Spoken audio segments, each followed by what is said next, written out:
Health announced today that the main source of the whooping cough outbreak in San Francisco is the Happy Days daycare at the University of the West Coast. We're going live to the scene to hear more. I'm here reporting live from University of the West Coast, where several employees at Happy Days daycare have been sent home after the state health department uncovered the facility as the source of a recent whooping cough outbreak. It led to 5 infant deaths.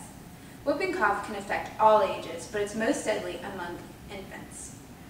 Whooping cough is caused by a bacteria named Pertussis. Humans are the sole host of B. pertussis, and infections are easily spread person to person through droplets or contact with respiratory secretions. Once exposed to B. pertussis by a respiratory droplet, it takes about 7 to 10 days for symptoms to develop. In this time frame, also known as the incubation period of the disease, this falls within range of 4 to 21 days.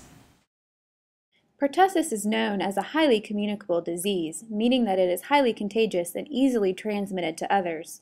Infected persons are most contagious during the first 2 to 3 weeks after onset of visible symptoms, and about 80% of all susceptible persons living in the same household as an infected person will develop a pertussis infection. Furthermore, asymptomatic adults can still transmit the disease, and children are frequently infected by adults when the pertussis infection is transmitted within a household. Once infected with pertussis, the symptoms resemble that of a common cold, including runny nose, sneezing, and mild cough. Over time, it leads to quick coughs, followed by gasping inhalation. Whooping cough, the common name for pertussis, describes the distinctive whoop sound made during this inhalation.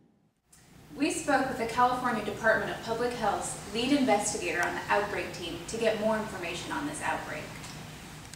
Our Outbreak investigation team was formed after we noticed a spike in whooping cough cases as reported from the local health department in San Francisco.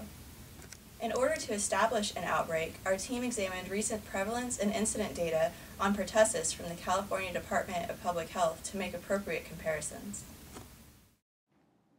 Though data are still being finalized, 2011 saw no pertussis-related deaths. However, disease activity remained relatively high given the state's more than 60-year history of the disease. The state's 2011 rate was 7.4 cases per 100,000 persons, which represented 2,937 cases reported.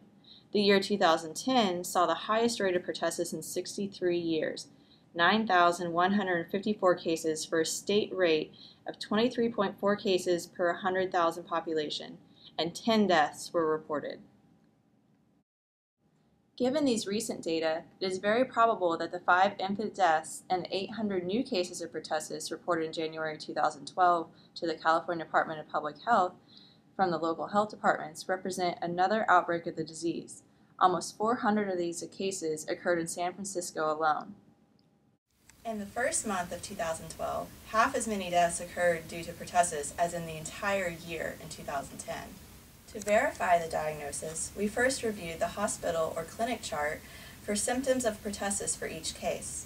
Second, the hospital or clinic charts were reviewed to discern what lab tests were used to confirm the diagnosis of pertussis. Finally, our team interviewed the parents of cases to verify the symptoms, date of onset, and possible exposures. Since all 5 of the pertussis deaths have been infants under 3 months of age who are regularly seen at a San Francisco hospital, the parents of these children began to wonder if the exposure had occurred at this location. These parents believe their child had been exposed by doctors, nurses, and other medical staff who had failed to receive the adult booster for whooping cough, and now they're calling for legal action against the hospital. The symptoms and lab results were found to coincide with the diagnosis of pertussis. Overall, most parents suspected that the source of exposure for pertussis infection came from Hospital A. I've been going to this hospital for all my prenatal visits, and now I don't want to deliver here because of this whooping cough outbreak. My husband and I are very concerned, and we're looking to find a new hospital. However, our review of the patient-parent interviews indicated that the majority of the cases had parents who were employed at the University of the West Coast whose children attended an on-site daycare facility.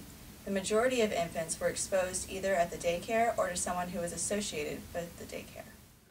Due to the looming lawsuit by the parents of cases, we chose to first test the hypothesis that Hospital A is not associated with being a case for pertussis in January 2012.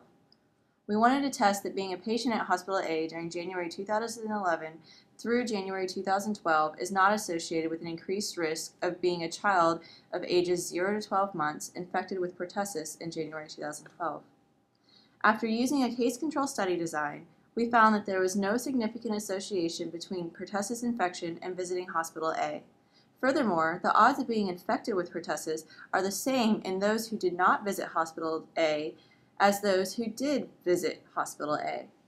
Since the pertussis outbreak did not seem to be associated with visiting Hospital A, we needed to find another common trend in the cases that may be linked to the source of the pertussis outbreak. When we were verifying the diagnosis in this outbreak investigation, we noticed that a large proportion of the infants attended the same daycare, Happy Days Daycare, at the University of the West Coast. After we learned this new information, our refined hypothesis became attending the Happy Days Daycare at the University of the West Coast during January 2011 through January 2012 is associated with an increased risk of infection in children aged 0 to 12 months in January 2012. Findings from the second study confirm our hypothesis that attending the University Daycare Center is associated with increased risk of infection with pertussis. We found that children who attended the daycare were 30 times more likely to be infected with pertussis compared to children who did not attend the Happy Days Daycare. Our analysis of the outbreak ruled out the hospital as the source of the infection. Hospital workers reported a high vaccination rate, making the transmission of pertussis unlikely. Happy Days Daycare was found to be a common link among the affected infants, and our investigation found a low rate of vaccination amongst workers who were in close contact with the infants. We want to emphasize the importance of current vaccination when coming into contact with infants. Adults infected with whooping cough commonly have mild symptoms or even no symptoms of the disease. Current vaccine recommendations include 5 doses of DTaP for children by 4 to 6 years old, 1 dose of the Tdap booster for adolescents at 11 to 12 years old, and 1 dose of the Tdap booster for adults between 19 and 64 years old.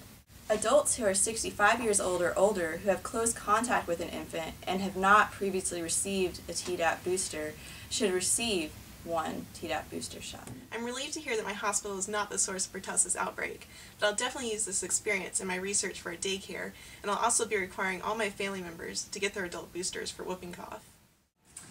Since the outbreak investigation team ruled out the hospital as the source of the infection, the team has redirected resources to educating daycares throughout the state about the importance of receiving your whooping cough vaccine.